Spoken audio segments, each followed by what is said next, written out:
Qualcuno vuol dire che il mio decreto del 2009 li ha penalizzati. Non è vero. Non è vero, perché nel 2009, quando intanto non è una scelta politica, si vergognino quelli che dicono che è una scelta politica, è una scelta concordata con i territori. Se qualcuno vuol dire che non è vero, documenti che non è vero.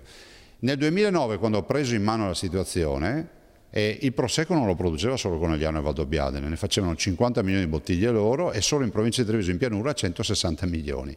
Erano autorizzate 5 province in Veneto e 4 in Friuli Venezia Giulia con una denominazione, allora si chiamava IGT, e poi tutto il resto d'Italia ed Europa poteva imbottigliare un vino e chiamarlo Prosecco, ed è esattamente quello che accadeva in Puglia piuttosto che in Romania. Il decreto cosa ha detto? Ha detto lasciamo l'uso esclusivo del nome solo alle aree autorizzate, quelle che storicamente lo facevano. Quindi abbiamo confinato l'utilizzo del nome Prosecco. Prova ne sia che siamo passati da 250 milioni di bottiglie a 650 milioni di bottiglie. Porre la questione della tutela della collina rispetto alla pianura è sacrosanto, l'ho sempre posta io, non so, questi sono tutti i miei discepoli.